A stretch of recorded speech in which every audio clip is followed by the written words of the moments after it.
தோஷங்கள் நீக்கும் பிரதோஷம் சிவன் நஞ்சுண்டதால் வந்த நேரம். நாம் செய்த தீவினைகள் யாவும் அந்த பிறை சூடன் அருளாலே தீரும்.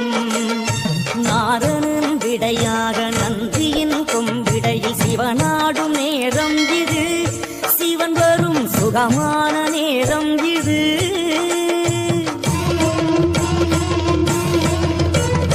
கருணாகரன் சுத்த சிவமானவன் கருணை பொழிகின்ற நேரம் இது. வரம் தருகின்ற நேரம் இது.